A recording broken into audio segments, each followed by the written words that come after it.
Hi ಎಲ್ಲರಿಗೂ ನಮಸ್ಕಾರ. Welcome back to my YouTube channel. ಎಲ್ಲರೂ ಹೇಗಿದ್ದೀರಾ? ನಾನು ಕೂಡ ಚೆನ್ನಾಗಿದ್ದೀನಿ.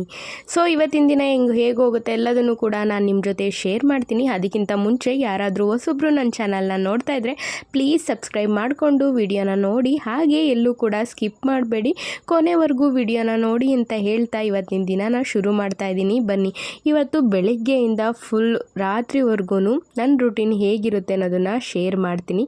ಹಾಗೆ ಏನೆಲ್ಲ ಕೆಲಸಗಳನ್ನು ಮಾಡ್ತೀನಿ ಅನ್ನೋದನ್ನು ಕೂಡ ನಾನು ಶೇರ್ ಮಾಡ್ತೀನಿ. ಬೆಳಗ್ಗೆ ಎದ್ದು ಕಿಚನ್ ಎಲ್ಲ ಲೈಟಾಗಿ ಕ್ಲೀನ್ ಮಾಡ್ಕೊಳ್ತೀನಿ. ಡೀಪ್ ಕ್ಲೀನು ನಾನು ನೈಟೇ ಮಾಡಿರ್ತೀನಿ. ಅಂದರೆ ಊಟ ಮಾಡಿದ್ದು ಪಾತ್ರೆಗಳಾಗಿರ್ಬೋದು, ಅಡುಗೆ ಪಾತ್ರೆಗಳಾಗಿರ್ಬೋದು, ಎಲ್ಲದನ್ನು ಕೂಡ ತೊಳೆದ್ಬಿಟ್ಟು ನೀಟಾಗಿ ಒರೆಸ್ಬಿಟ್ಟು ಮಲ್ಕೊಳ್ಳೋದು ಹಾಬಿ. ಹಾಗೆ ಬೆಳಗ್ಗೆ ಎದ್ದ ತಕ್ಷಣ ಈಗೇನಾದರೂ ಒಂದು ಕುಕ್ಕರಲ್ಲಿ ಅನ್ನ ಇರುತ್ತೆ, ಇನ್ನೊಂದು ಕುಕ್ಕರಲ್ಲಿ ಸಾಂಬಾರು ಇರುತ್ತೆ, ಅದನ್ನೆಲ್ಲ ಬೇರೆ ಪಾತ್ರೆಗಳಿಗೆಲ್ಲ ತೆಗೆದಿಟ್ಟಿರ್ತೀವಲ್ಲ, ಆ ಪಾತ್ರೆಗಳನ್ನೆಲ್ಲ ಬೆಳಗ್ಗೆ ಎದ್ಬಿಟ್ಟು ತೊಳೆಯೋ ಅಂಥದ್ದು ಪ್ರೋಸೆಸ್ ಇರುತ್ತೆ.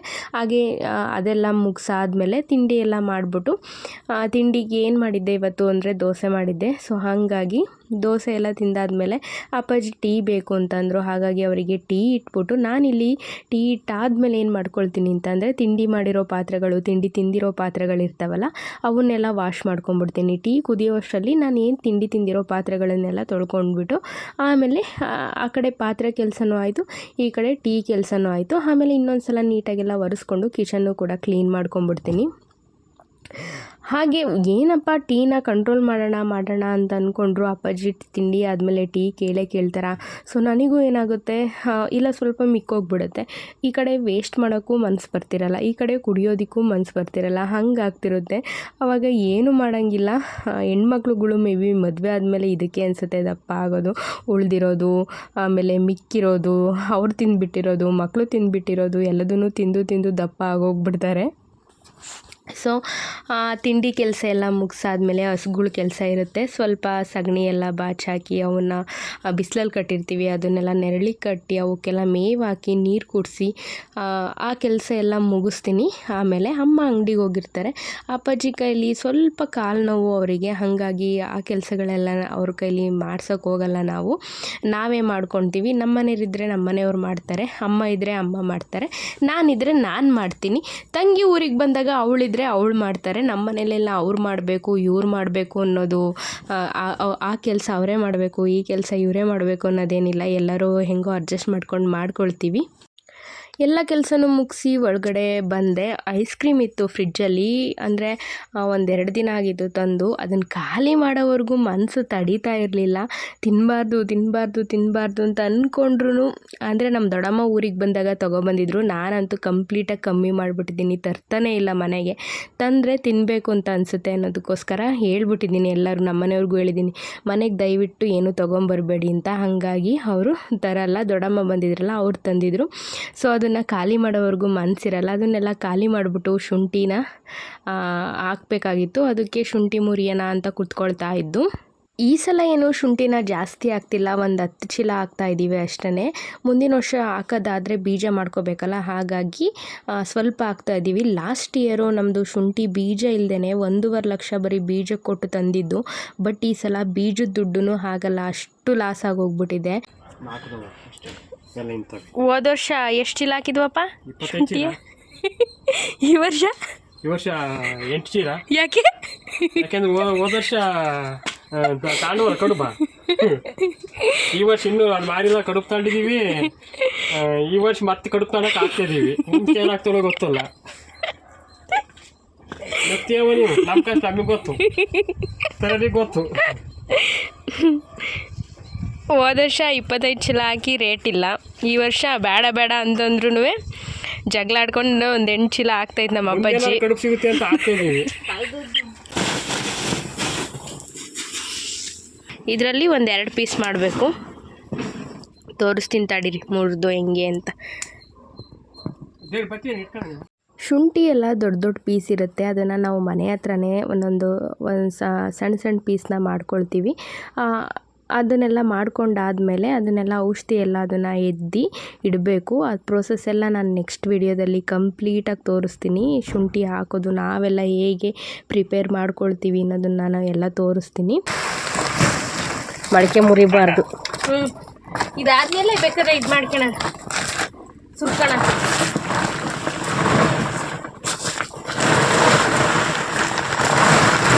ಮೊಳಕೆ ಮುರಿಬೇಡ್ರಿ. ಮುಗಿ ಹೋಗಿರಲ್ಲ ಚೀಲ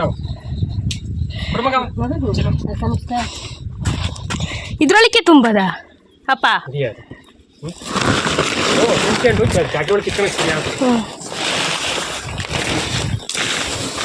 ದೊಡ್ಡ ದೊಡ್ಡಕ್ಕೆ ಮುರಿರಿ ಅಮ್ಮ. ಎಳ್ಚಿಲ್ಲ ಎಳ್ ಬೀಟ್ ಕಮ್ಮಿ ಆದ್ರೂ ಪರವಾಗಿಲ್ಲ.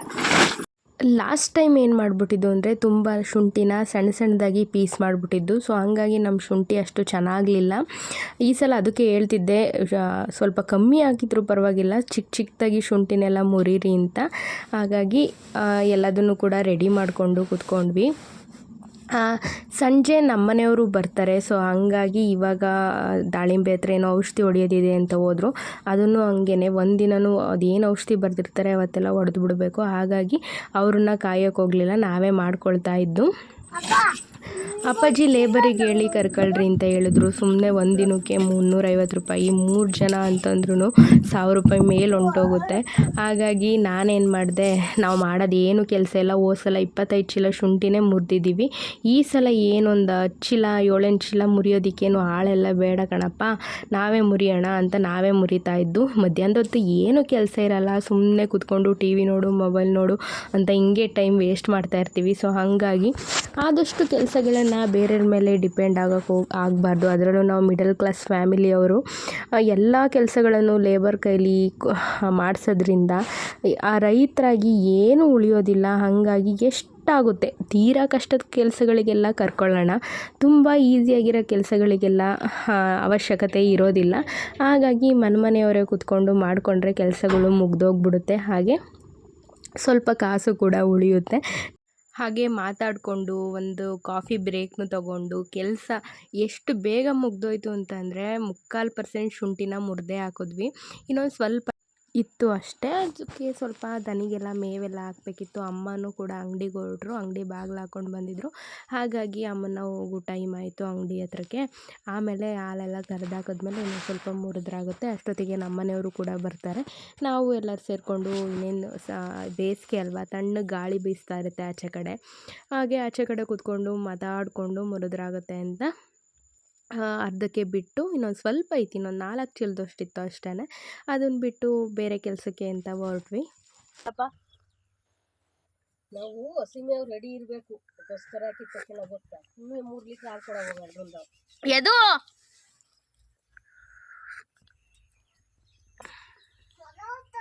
ನೋಡಿ ಅಕ್ಕಿಗೂಡು. ಅವಾಗೆಲ್ಲ ಜಾಲಿ ಮರದಲ್ಲಿ ಅಕ್ಕಿಗೂಡು ಕಟ್ಟವು, ಇವಾಗ ತೆಂಗಿನ ಮರದಲ್ಲಿ ಅಕ್ಕಿಗೂಡು ಕಟ್ತಾ ಇದೆ. ಕಾಣಿಸ್ತಿದ್ಯಾ? ಎಲ್ಲಾಯಿತು? ಇಲ್ಲಿದೆ, 2 ಕಟ್ಟಿತ್ತು, ಒಂದು ಬಿದ್ದೋಗಿದೆ, ಒಂದಿದೆ. ಅರ್ಥ ಆಯ್ತಲ್ಲ? ಇನ್ನೂ ಯಾರೆಲ್ಲ ನನ್ನ ಚಾನಲ್ನ ನೋಡಿಲ್ಲ ಪ್ಲೀಸ್ ಹೋಗಿ ಬೇಗ ನೋಡಿ. ಹಾಗೆ ಸುಮ್ಮನೆ ನೋಡೋದೆಲ್ಲ ಸಬ್ಸ್ಕ್ರೈಬ್ ಮಾಡ್ಕೊಂಡು ನೋಡಿ, ನನಗೂ ಕೂಡ ಹೆಲ್ಪ್ ಆಗುತ್ತೆ. ಸದ್ಯಕ್ಕೆ ಇವಾಗ ದನಿಗೆ ಮೇವು ತರಬೇಕು, ಅದಕ್ಕಾಗಿ ಹೋಗ್ತಾ ಇದ್ದೀನಿ. ಬಿಸಿಲತ್ತಲ್ಲಂತೂ ಏನೂ ಕೆಲಸ ಮಾಡೋಕ್ಕಾಗಲ್ಲ. ಇಷ್ಟವರೆಗೂ ಶುಂಠಿ ಎಲ್ಲ ಮುರಿದಿದ್ದಾಯಿತು. ಹಾಲೆಲ್ಲ ಕರ್ಕೊಂಡಾದ್ಮೇಲೆ ಇನ್ನೊಂದು ಸ್ವಲ್ಪ ಮುರಿಬೇಕು. ಹಾಗಾಗಿ ಹಾಲು ಕರೆದ್ಮೇಲೆ ಮುರಿಯೋಣ ಅಂತ ಇನ್ನೊಂದು ಸ್ವಲ್ಪ ಇದೆ, ಇನ್ನೊಂದು 5-6 ಚೀಲದಷ್ಟಿದೆ, ಅದನ್ನು ಮುರಿಬೇಕು.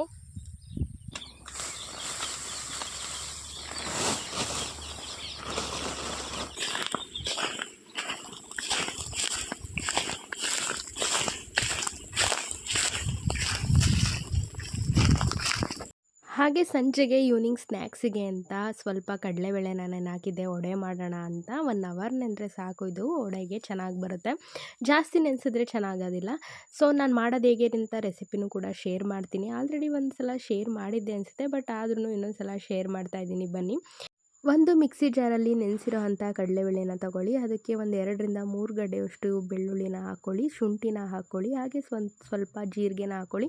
ಹಾಗೆ ಒಂದು 7-8 ಹಸಿಮೆಣ್ಸಿಕಾಯಿನ ಹಾಕ್ಕೊಂಡು ತರಿಯಾಗಿ ರುಬ್ಕೊಳ್ಳಿ. ಇದನ್ನು ಪೂರ್ತಿ ನೈಸಾಗಿ ಪೇಸ್ಟ್ ಮಾಡ್ಕೋಬೇಡಿ, ಚೆನ್ನಾಗೋದಿಲ್ಲ. ಕಡಲೆಬೇಳೆ ಎಲ್ಲ ಒಡೆಯಲ್ಲಿ ಹಾಗಾಗಿ ಸಿಗ್ತಾ ಇರಬೇಕು, ತುಂಬ ಚೆನ್ನಾಗಿರುತ್ತೆ. ಇದನ್ನೆಲ್ಲ ರುಬ್ಕೊಂಡಾದಮೇಲೆ ಇದಕ್ಕೆ ನೀವು ನೀರನ್ನ ಸೇರಿಸ್ಬೇಡಿ. ಯಾವುದೇ ಕಾರಣಕ್ಕೂ ನೀರನ್ನ ಸೇರಿಸಿದ್ರೆ ಆ ವಡೆ ಬರೋದಿಲ್ಲ ಚೆನ್ನಾಗಿ, ಹಂಗಂಗೆ ಕಲಿಸ್ಕೊಂಡು ಹೋಗ್ಬಿಡುತ್ತೆ ಬಿಟ್ಟಾಗ. ನೀವಿದಕ್ಕೆ ಸಬ್ಬಸಿಗೆ ಸೊಪ್ಪು ಹಾಕ್ಕೋಬೋದು, ಕೊತ್ತಂಬರಿ ಸೊಪ್ಪು ಹಾಕ್ಕೋಬೋದು, ಯಾವುದು ಇರುತ್ತೆ ನಿಮಗೆ ಅವೈಲೇಬಲ್ ಅದು ಹಾಕ್ಕೋಬೋದು.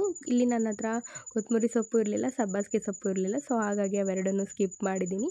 ಹಾಗೆ ಸ್ವಲ್ಪ ಜಾಸ್ತಿ ಕ್ವಾಂಟಿಟಿಯಲ್ಲಿ ಈರುಳ್ಳಿನ ಸಣ್ಣದಾಗಿ ಹೆಚ್ಚಿ ಹಾಕ್ಕೊಳ್ಳಿ. ಹಾಗೆ ರುಚಿಗೆ ತಕ್ಕಷ್ಟು ಉಪ್ಪು, ಬೇಕು ಅಂತಂದರೆ ನೀವು ಸ್ವಲ್ಪ ಪುದೀನನೂ ಕೂಡ ಹಾಕ್ಕೋಬೋದು, ತುಂಬ ಚೆನ್ನಾಗಿರುತ್ತೆ. ನಾನು ಮರೆತುಬಿಟ್ಟೆ ಇದನ್ನು ಹಾಕೋದನ್ನು. ಎಲ್ಲದನ್ನು ಹಾಕಿ ನೀಟಾಗಿ ಕಲಸಿ ಲಾಸ್ಟಲ್ಲಿ ನಾನು ಕರಿಬೇವನ್ನು ಹಾಕ್ತಾಯಿದ್ದೀನಿ. ಯಾಕಂತಂದರೆ ವಡೆಯಲ್ಲಿ ಹಾಗಾಗಿ ಕರಿಬೇವಿನ ಸೊಪ್ಪು ಸಿಗಲಿ ಅಂತ ಅಷ್ಟೇ. ಇಲ್ಲಿ ಎಣ್ಣೆನೂ ಕೂಡ ಚೆನ್ನಾಗಿ ಕಾಯಕ್ಕಿಟ್ಟಿದ್ದೀನಿ. ಎಣ್ಣೆನೂ ಕೂಡ ಚೆನ್ನಾಗಿ ಕಾಯ್ದಿದೆ. ಅದಾದಮೇಲೆ ಸ್ವಲ್ಪ ಈ ಥರ ಸ್ವಲ್ಪ ಚಿಕ್ಕದಾಗಿ ತಗೊಂಡು ವಡೆ ಶೇಪಲ್ಲಿ ಬಿಟ್ಟರೆ ಮುಗೀತು, ವಡೆನೂ ರೆಡಿ ಆಯಿತು.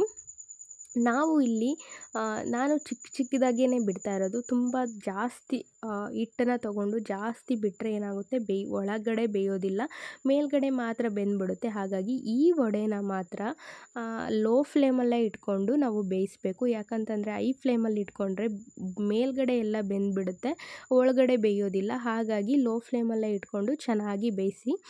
ಸ್ವಲ್ಪ ಟೈಮ್ ತಗೊಳ್ಳುತ್ತೆ ಇದು. ಈ ವಡೆ ಮಾತ್ರ ಏನಾದ್ರು ಜಾಸ್ತಿ ಫಂಕ್ಷನ್ಗಳಿಲ್ಲಿದ್ದಾಗ ಒಂದೊಂದ್ಸಲ ನಾನು ಕಡಲೆಬೇಳೆ ವಡೆ ಮಾಡಿಬಿಡೋಣ ಅಂತ ಅಂದ್ಕೊಳ್ತೀನಿ. ವಡೆ ಮಾಡಿನೇ ತಿನ್ನೋದಕ್ಕೆ ವಡೆನೇ ಆಗೋದಿಲ್ಲ, ಹಂಗಾಗೋಗ್ಬಿಡುತ್ತೆ. ಹಾಗಾಗಿ ಫಂಕ್ಷನ್ಗಳಲ್ಲೆಲ್ಲ ಇದನ್ನೆಲ್ಲ ಇಟ್ಕೊಳ್ಳೋಕೆ ಹೋಗೋದಿಲ್ಲ ನಾನು.